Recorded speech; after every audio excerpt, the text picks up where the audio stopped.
का योगदान नहीं होगा और इसलिए प्रधानमंत्री जी के दूरगामी दृष्टिकोण के परिणाम स्वरूप कृषि उत्पाद संगठन देश भर में 10,000 नए बनाए जाए और उसके लिए 6,865 करोड़ रुपया खर्च करने का प्रावधान भी प्रधानमंत्री जी की ओर से हुआ है।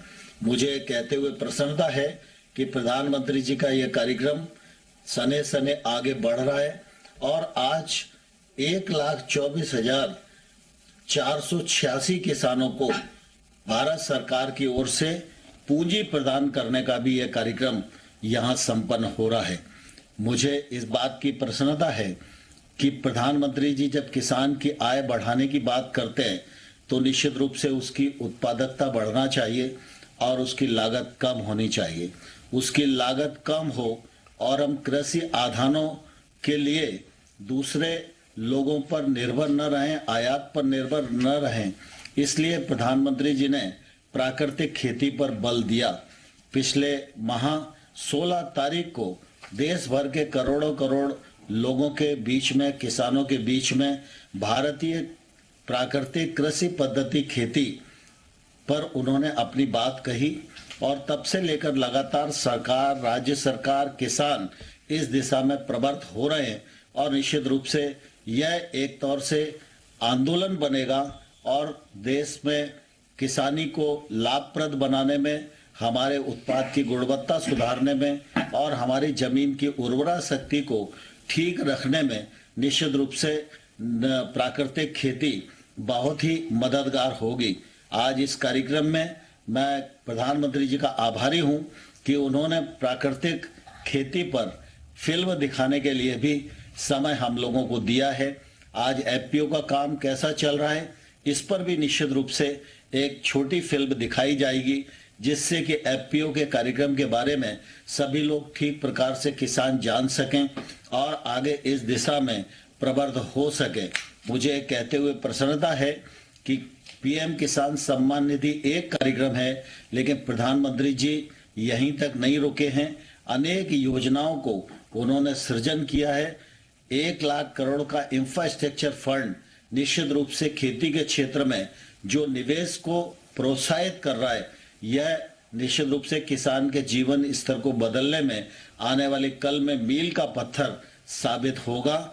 मैं इन सब कार्यक्रमों के लिए माननीय प्रधानमंत्री जी का हृदय से आभार प्रकट करता हूं और इस कार्यक्रम में जुड़े सभी गणमान्य महानुभावों और करोड़ों करोड़ किसान भाइयों और बहनों की ओर से माननीय प्रधानमंत्री जी का बहुत बहुत स्वागत करता हूं, बहुत बहुत अभिनंदन करता हूं। धन्यवाद। माननीय कृषि एवं किसान कल्याण मंत्री जी का धन्यवाद। अब हम माननीय प्रधानमंत्री से अनुरोध करेंगे कि वे पीएम किसान योजना की 10वीं किस्त 10 करोड़ 9 लाख किसानों को 20 करोड़ 946 करोड़ से अधिक की धनराशि अंतरित बटन दबा के करें। यह धनराशि किसानों के खाते में ट्रांसफर हो जाएगी।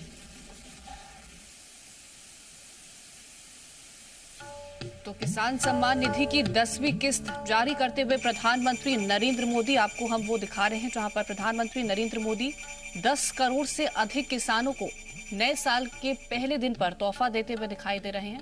ये किसानों को तोहफा है जहां पर 20,000 करोड़ से ज्यादा की धनराशि किसानों के खाते में ट्रांसफर की जा रही है।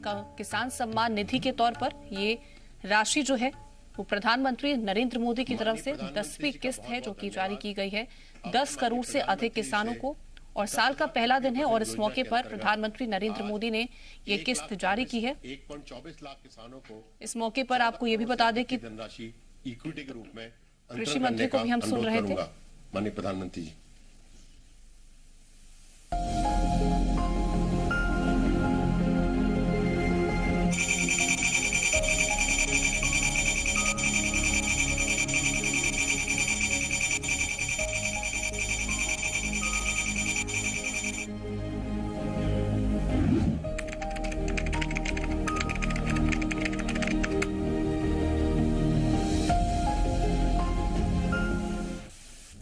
जब एक हाथ से कई हाथ मिलते हैं तो हम अनेक से एक बनते हैं। एफपीओ यानी किसान उत्पादक संगठन, किसानों का एक ऐसा संगठन जिसमें वो खेती से लेकर उपज को बेचने तक साथ मिलकर काम करते हैं। एक गांव में एक जैसी फसल उगाने वाले 15 से 20 किसान अपना समूह बनाते हैं। किसानों के ऐसे कई समूहों से एक एफपीओ बनता है। कृषि क्षेत्र को मजबूत और हमारे मेहनती किसानों को समृद्ध बनाने के लिए ही माननीय प्रधानमंत्री जी ने इस योजना की नींव रखी, जिससे किसानों की आय में वृद्धि होने का उनका सपना भी साकार हो रहा है। यहाँ देश के किसानों की आय बढ़ाने के लिए, किसानों को सशक्त करने के लिए 10,000 फार्मर प्रोड्यूसर ऑर्गेनाइजेशन, कृषि उत्पादक संगठन बनाने की योजना भी लॉन्च की गई। एफपीओ से न केवल किसानों की मोल भाव की क्षमता बढ़ती है, बल्कि खाद, बीज, परिवहन, भंडारण आदि की लागत में भी कमी आती है। एफपीओ के माध्यम से किसान दूसरे बाजारों के साथ साथ ई नाम मंडियों में भी अपनी उपज को सुविधापूर्वक बेच रहे हैं। यानी किसान अब तक उत्पादक तो था ही, अब वो फार्मर प्रोड्यूसर ऑर्गेनाइजेशन एफपीओ, उसके माध्यम से व्यापार भी करेगा। इस योजना में एक ब्लॉक एक एफपीओ को लक्ष्य बनाकर विशेष एफपीओज जैसे शहद, जैविक उत्पाद, बांस, तिलहन, कृषि वानिकी आदि का भी गठन किया जा रहा है। योजना के क्रियान्वयन के लिए कई एजेंसियां कार्यरत हैं। क्लस्टर आधारित व्यापार संगठन यानी सीबीबीओ इन एफपीओ को 5 वर्ष तक processing, packaging, marketing, credit linkage, accounting और ऑनलाइन बाजार से संबंधित प्रशिक्षण और सुविधाएं मुहैया कराता है। इस योजना में एफपीओ को 15 लाख रुपए तक का पूंजी अनुदान और बिना किसी सिक्योरिटी के 2 करोड़ रुपए तक का लोन देने के लिए भारत सरकार द्वारा बैंकों को गारंटी देने का प्रावधान है। इसके साथ ही एफपीओ के संचालन के लिए 3 वर्ष तक 18 लाख रुपए तक की वित्तीय सहायता दी जाती है। इस योजना के अंतर्गत माननीय प्रधानमंत्री जी द्वारा लगभग 1.25 लाख किसानों को 14 करोड़ रुपए का दिया गया पूंजी अनुदान एफपीओ के मिशन को और मजबूती देगा और उनके व्यापार को बढ़ाने में मदद करेगा। सभी किसान भाई बहन भारत सरकार की इस क्रांतिकारी और ऐतिहासिक पहल का हिस्सा बने और एफपीओ से जुड़कर एक उन्नत भविष्य की ओर बढ़े।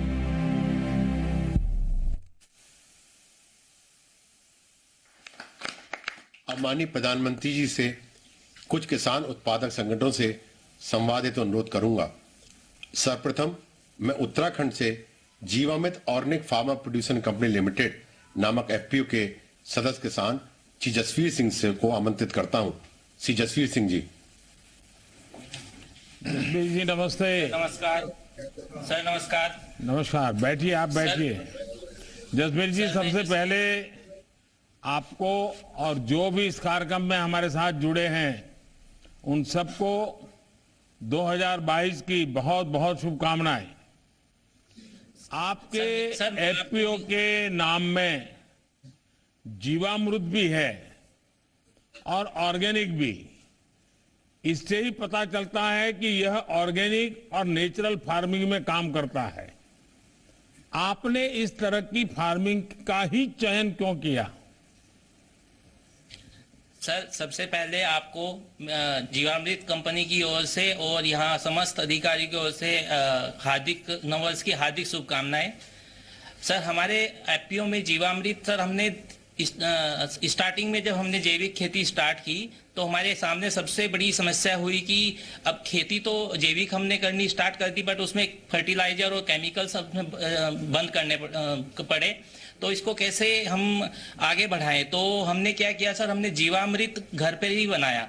तो हमने देखा सर, जीवामृत से जब हमने खेती में उनको फसलों में डाला तो मिट्टी में जो जीवांश थे वो जो पहले बहुत कम थे उनकी मात्रा बढ़ी। उनकी मात्रा बढ़ने से तो खेती को आगे जो है उसमें कार्बन की जो मात्रा थी उसमें खेती में वो सर पहले बहुत कम थी। तो कार्बन की मात्रा जीवामृत से हमारी आज की डेट में सर 1% पहले 0.24 थी, आज 1 से ऊपर है।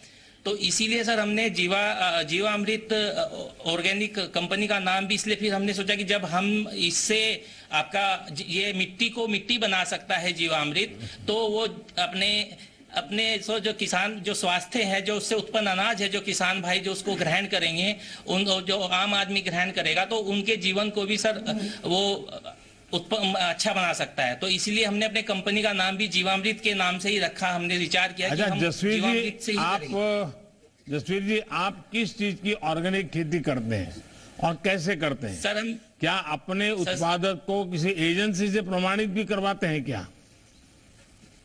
जी सर हमारी बेल्ट में गन्ने की खेती होती है, तो हम सबसे ज्यादा गन्ने की ही जैविक खेती करते हैं।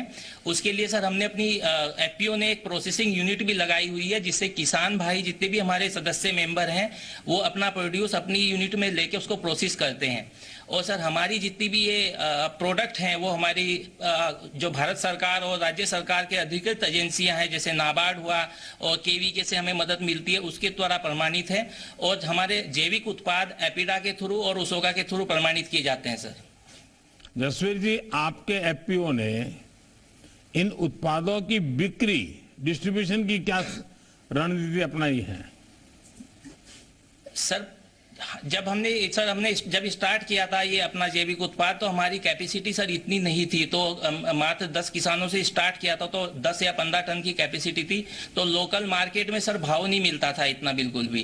फिर एफपीओ गठन के बाद हमने हमारे जब हमने सर्टिफाई कराया, तो हमारी मार्केट में जितनी भी ऑर्गेनिक सप्लायर हैं उनके साथ हमारे एग्रीमेंट हैं। एग्रीमेंट के साथ में हमारा टर्नओवर भी बढ़ा है और हमारे उत्पादों की में उसकी वो आई है सर, डिमांड बढ़ी है। और अच्छा जसवीर जी, आप अपने एफपीओ के लिए जैव उर्वरक की उपलब्धता ये सुनिश्चित कैसे करते हैं? सर हमारे जितने भी किसान भाई हैं सब गौ पालन भी करते हैं, पशुपालन भी करते हैं, और हमारी खुद की